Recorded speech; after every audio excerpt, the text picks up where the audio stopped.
Hello viewers, welcome to yet another informative episode of management, that is managerial control. In this episode, we will be learning the importance of management control in order to bring out the productivity efficiently and effectively.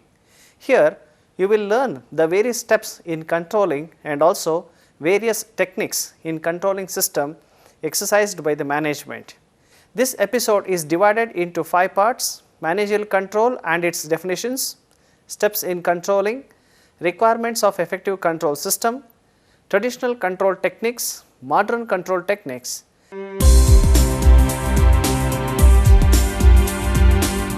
Let us now discuss the first part of the episode, managerial control and its definitions. Controlling is one of the important functions of management. The main object of control is to determine the variations between the standards set and actual performance and to take necessary steps to prevent the occurrence of such variations in the future. It is the process through which managers assure that actual activities conform to the planned activities. Definition of management control. In the words of E.F.L. Bruch, control is checking current performance against the predetermined standards contained in the plan with a view to ensure adequate progress and satisfactory performance. According to George R. Terry, controlling is determining what is being accomplished, that is, evaluating the performance and, if necessary, applying corrective measures so that the performance takes place according to plans.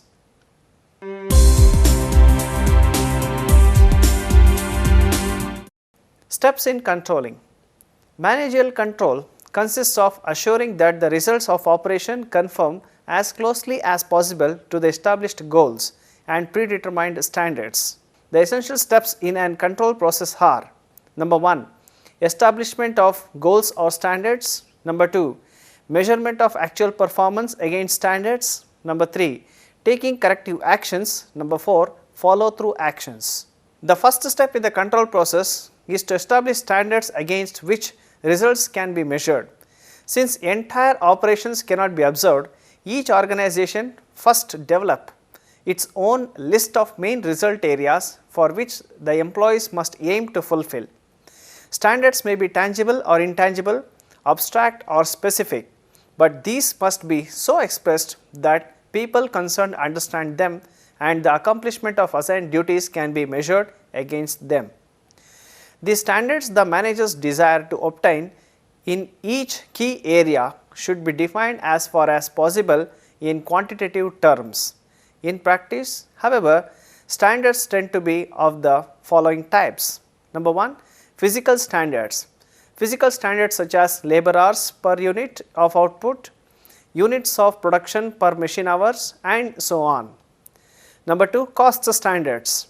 Cost standards such as a direct and indirect cost per unit produced, material cost per unit, selling cost per unit of sale, etc.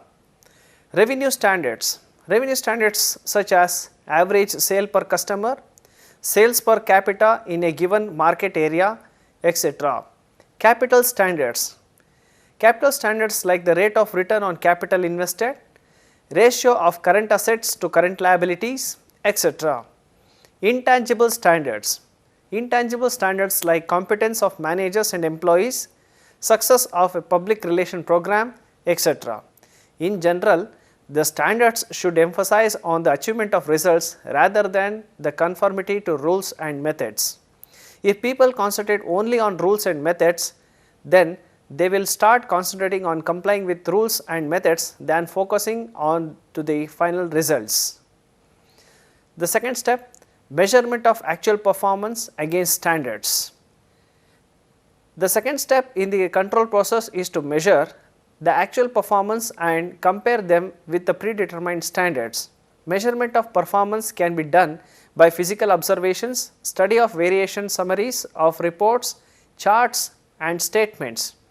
It is possible to compare the results quickly if the control system is well organized.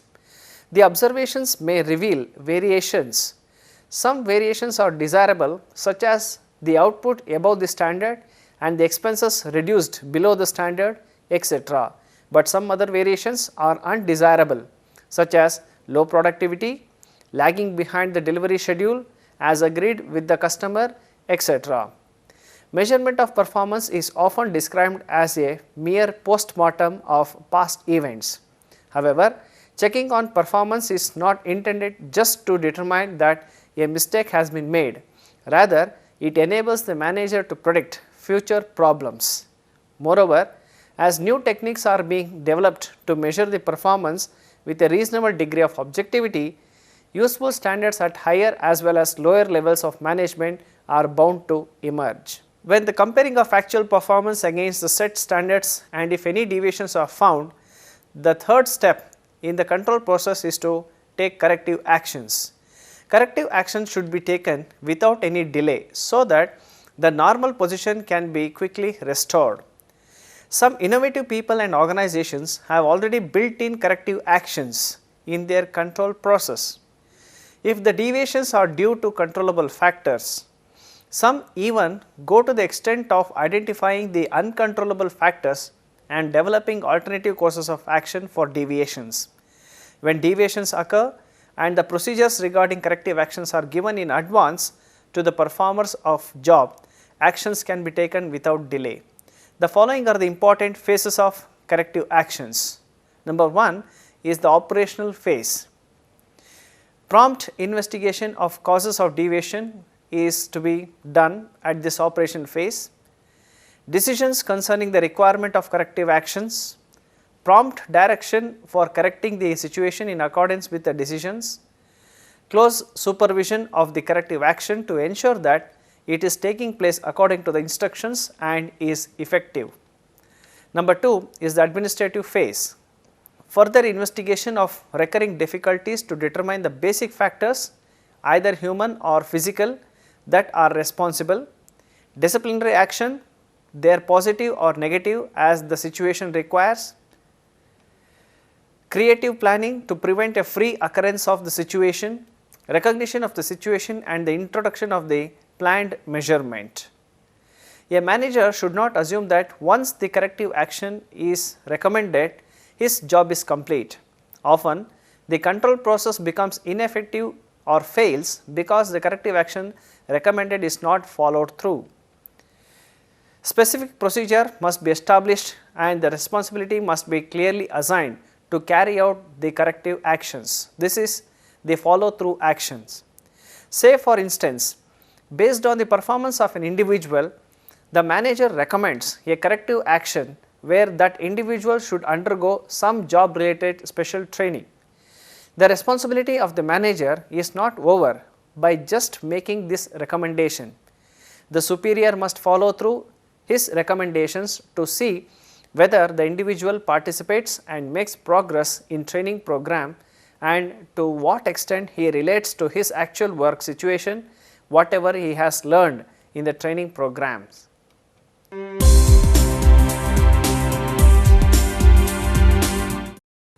Requirement of effective control system. Certain ideas are basic to the development of an effective control system and every manager, irrespective of the level at which he cooperates, must be guided by these considerations. Number 1 is the feedback. Feedback is the process of gathering the information about the past performance and adjusting future actions based upon the information. Feedback may be formal or informal. Financial statements, reports, statistical analysis and other written communications furnish examples of formal feedback, and feedback through personal contact, informal discussions and personal observations are the examples of informal feedback. Control should be objective. Evaluation of the performance of a subordinate should not be a matter of subjective determination. That is, control should be definite and objective. A subordinate will respond favorably to the objective standards and impartial appraisal of his work performance. Hence, personal bias of the evaluator should not find a place while exercising control. Prompt reporting of deviations. Control system should be devised so as to direct deviations before they actually occur and to be promptly reported to the higher level. Forward looking control. An ideal control is instantaneous, self-correcting and forward looking. However, managerial control is not exactly similar to the mechanical or electronic control. There are normally exists a time lag between recording and reporting the deviations and the corrective actions to become operative. So, a manager should therefore structure his control system in a way so that deviations are predicted well in time and corrective actions can be initiated before substantial deviation occurs. Flexibility in control. Control must be flexible in the sense that it should respond favorably to the conditions. In consequence of unforeseen circumstances, when plans are changed, control should also reflect corresponding changes to remain in operation under new conditions. Organizational suitability. The system and technique of control differs from one organization to another. No two control systems are similar in nature. A control system must be devised based on the suitability and scope of control system. A control system should be economical. A control system should be economical, cost effective and can be justified by its benefits. Simply stated, control must be worth its cost. An elaborate control system may sometimes have to be discarded because cost and benefit considerations. Meanwhile, a small company can hardly afford the expensive control system which is practiced by larger companies. Strategic point control. It is not possible to eliminate all the deviations in the operations. However, all deviations are not of equal importance and do not require same attention. Thus, the management should identify the points of deviations where the management should attend to the deviations which are most significant and the areas where not much importance is needed for insignificant deviations. Control system should be simple to understand. The effective controlling is possible when each and every individual in the organization is in a position to know and understand the mechanism of control. It is a task of managers to educate their subordinates regarding the control system devised and the methods of appraisal.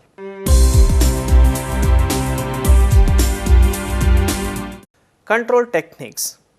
There are a variety of control tools and techniques which have been used by managers to control the activities in their organization for several years. These techniques have been broadly classified into old control techniques and modern control techniques. Old control techniques are those which have long been used by managers.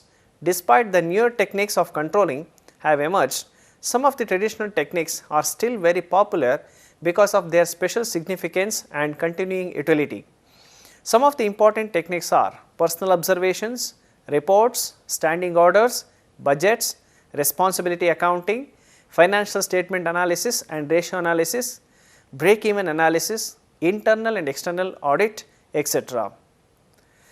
Personal observation. It is one of the old and fruitful techniques. Here, a manager can exercise control over his subordinates by observing them while they are engaged in work. Personal observation not only helps the manager in knowing the worker's attitude towards the work, but also in correcting their work and methods immediately when deviations are observed.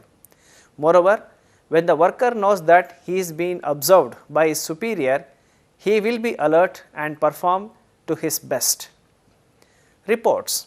A major part of control consists of preparing reports to provide information to the management for purposes of control and planning. Reports should be drawn up in such a manner so as to enable the management to realize at a glance where its attention is needed. So, a report clearly relate to the definite period of activity must be prompt even if it contains the permissible degree of inaccuracy. Standing orders. Standing orders and rules are also control techniques used by the management. The manager who authorizes his subordinates to make certain decisions or delegates his powers lays down the limits for them. Limits may be decided on the basis of the nature of work. They may be concerned with the rules, regulations, discipline, procedures, conditions, timings, etc. Budgets. Budgets as a plan represents a statement of expected results expressed numerically. The Institute of Cost and Management Accountants of England and Wales define a budget as a financial or a quantitative statement prepared prior to a defined period of time of the policy to be pushed during that period for the purpose of attaining a good objective. However, the budget and its administration represent the control process of management and exercising control over day-to-day operations of the enterprise on the basis and for the purpose of executing budget is known as budgetary control. Responsibility accounting. Responsibility accounting can be defined as a system of accounting under which each departmental head is made responsible for the performance of his department. Under this system, each department is made a semi-autonomous profit center, and when that department sells its output to another profit center, it is called transfer pricing. After a particular period, the profit earned by each department is determined and inefficiency, if any, is brought to light. Financial statement analysis and ratio analysis. As we know that the profit and loss account and balance sheet are the important financial statements to indicate what events occurred since the last statements. The usefulness of these statements for applying control measures is limited by the fact that they cover only past events. Ratio analysis seeks to extract information from a financial statement in a way that will allow an organization's financial performance or condition to be evaluated. It involves selecting two significant figures from a financial statement and expressing their relationship in terms of a percentage or ratio. Break-even analysis. This is another important control device used in business firms. It involves the use of a chart to depict the overall volume of sales necessary to cover costs. It is that point at which cost and revenue of the enterprise are exactly equal. In other words, it is that where the enterprise neither earns profit nor incurs a loss. It also facilitates in determining the company's performance at the end of the sales period. Internal and external audit. Internal audit is another control technique used by modern management. Internal audit is conducted by an internal auditor who is an employee of the organization who makes independent appraisal of financial and other operations. External audit is an audit done by an independent external person called auditor. The purpose of external audit is to ensure the safety of shareholders and other parties connected with the organization.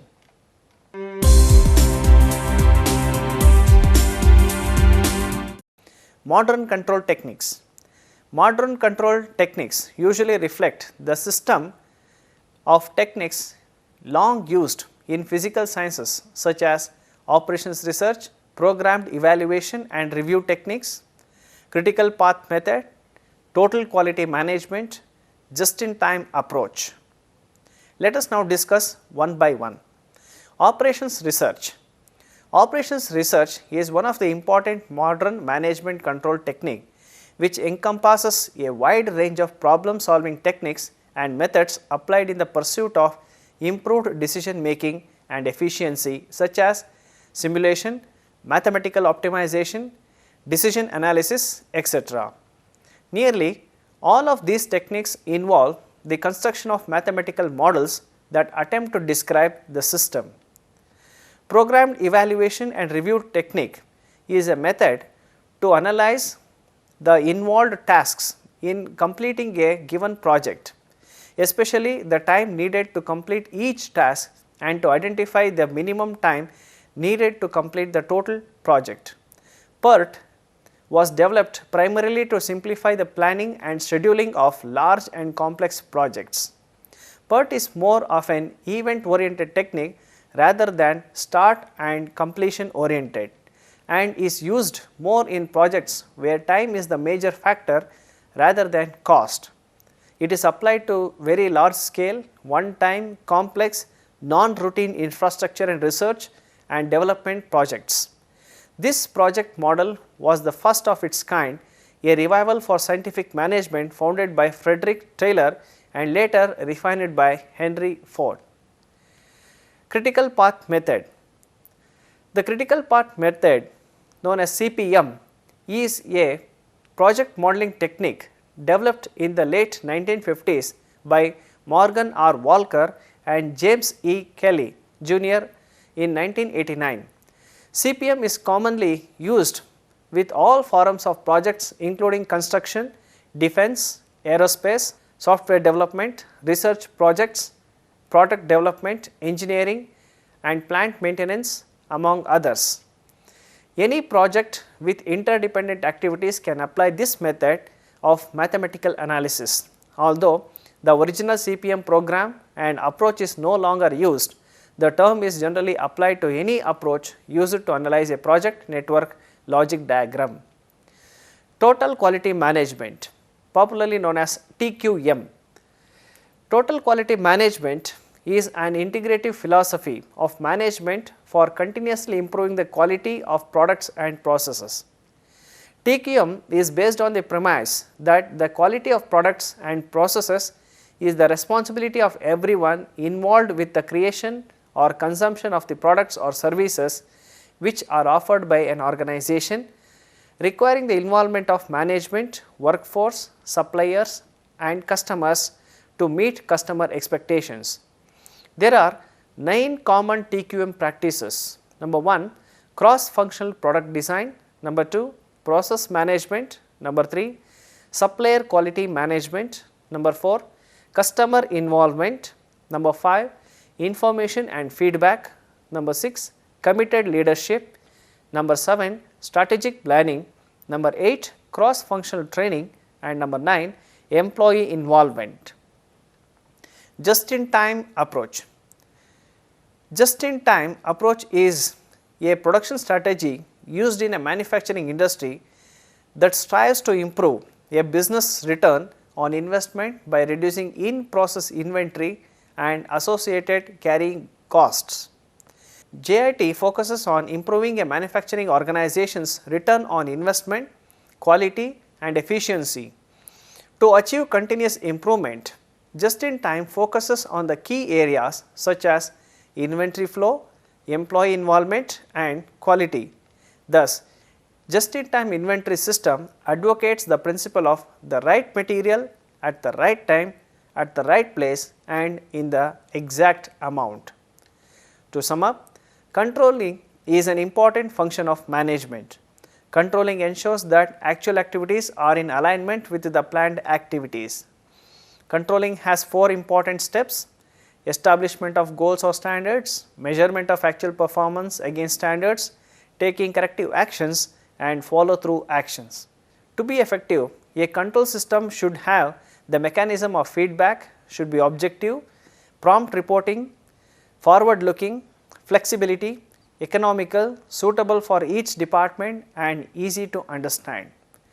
There are several control techniques broadly classified as old control techniques, which includes personal observation, reports, standing orders, budgets, responsibility accounting, financial statement analysis and ratio analysis, break-even analysis, internal and external audit, etc.